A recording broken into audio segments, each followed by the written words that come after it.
morning, this is Environmental Intelligence, episode 54 for July 7th, 2026. Let's get into the latest environmental developments across Canadian jurisdictions.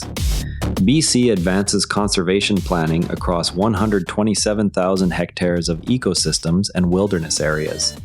British Columbia has initiated 3 new conservation planning projects that will set land use parameters for large wilderness blocks.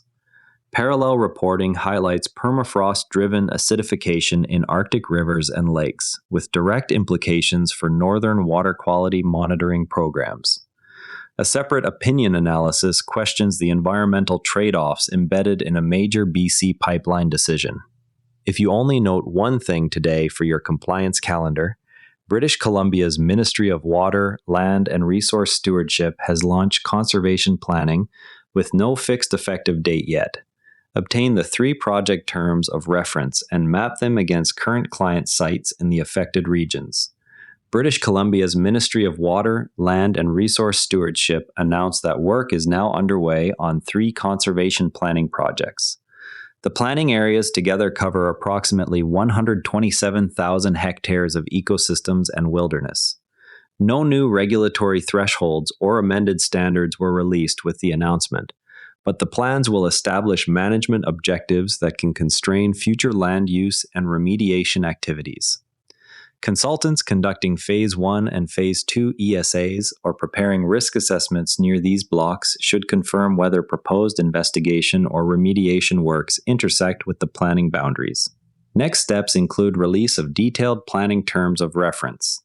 Practitioners should request copies directly from the ministry to identify any new information requirements. 3 separate planning processes have started that will define objectives for roughly 127,000 hectares.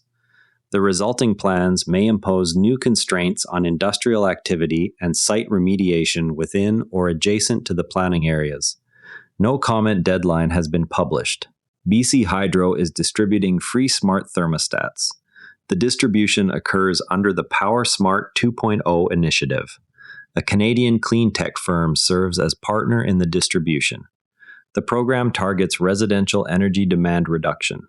The program does not alter contaminated sites compliance obligations. Source material appears at news.gov.bc.ca. Climate-driven permafrost thaw combined with increased rainfall is generating sulfuric acid in rivers and lakes across Arctic Canada. Resulting pH declines can mobilize metals and alter background water quality conditions used in northern site assessments. The reporting appears in the Tyee. The article carries the title, "Rusting Rivers, Alarm Grows Over Rising Acid in Arctic Waters." Published online July 7th, 2026, marine mammals are extending dive times in response to changing prey distributions. The finding appears in Nature Climate Change. The finding has limited direct application to contaminated sites work. The finding underscores the need to update ecological receptor assumptions in northern marine risk assessments. An opinion analysis argues that recent pipeline routing and capacity decisions in British Columbia have locked in long-term environmental liabilities. The analysis appears in the Tyee. The analysis carries the title, "Pipeline Environmental Trade-Offs Questioned." Consultants advising on linear infrastructure projects should verify whether updated spill contingency and groundwater monitoring plans are required under existing permits. If you're working on contaminated-sites projects in British Columbia, review the 3 conservation planning project descriptions for overlap with any active or proposed work in the province. Update northern site assessment scopes to include paired reference sampling for pH, sulfate, and metals where permafrost thaw is evident. Monitor the BC Ministry of Water, Land and Resource Stewardship website for release of detailed planning terms of reference. Brief clients holding permits near the 127,000 hectare planning areas on potential new information requirements. Mark your calendar for ongoing BC conservation planning comment opportunities with no fixed close date published. Anticipated federal updates on northern water quality monitoring priorities tied to permafrost research are expected in July 2026. Review any new metal mobilization data releases from territorial governments for use in risk assessments over the next 30 days. There's a nuance here worth understanding when permafrost conditions shift regional baselines. A routine groundwater sampling round in the Northwest Territories returns pH values 1.5 units lower than the previous year's data at the same wells, with concurrent spikes in sulfate and dissolved metals.